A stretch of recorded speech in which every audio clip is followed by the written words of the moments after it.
Meanwhile, thousands of Israeli citizens took to the streets of Tel Aviv on Saturday to protest against Prime Minister Benjamin Netanyahu's unity government. The demonstrations were triggered by the announcement of this unity government between Benjamin Netanyahu, the incumbent, and also the rival candidate Benny Gantz. Protesters oppose the idea of Netanyahu fighting his corruption charges while he remains seated very firmly in the chair of the Prime Minister. Many said that the move would actually crush democracy in the country.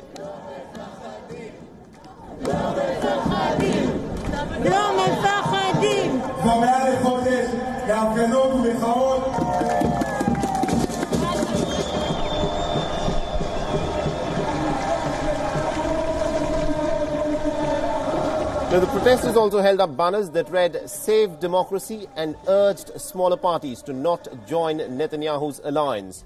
Now, despite the large participation, protesters were seen maintaining social distancing, and they also by and large wore masks and gloves.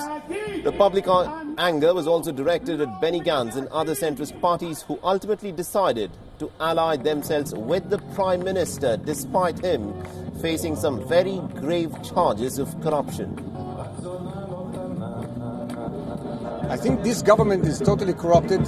Unfortunately, some guys that I also voted for, which are in the middle or left-wingers or in the middle, they joined Netanyahu to support him in making rules about not letting the democracy happen against the Supreme Court and against the court, against any possibility of changing him, setting rules that would enable him to keep on.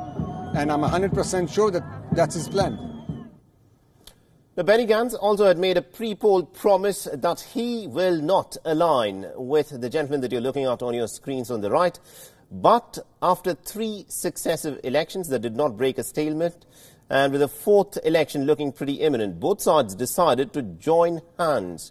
Now, as per the deal, Netanyahu will remain the Prime Minister for the first 18 months. He will have the power to veto the appointment of officials who will ultimately decide his fate during this all-important corruption trial that starts from next month. The protesters are opposed to the idea that Netanyahu is setting the rules for his own trials and is choosing the officials who will prosecute him while he remains firmly seated as the Prime Minister.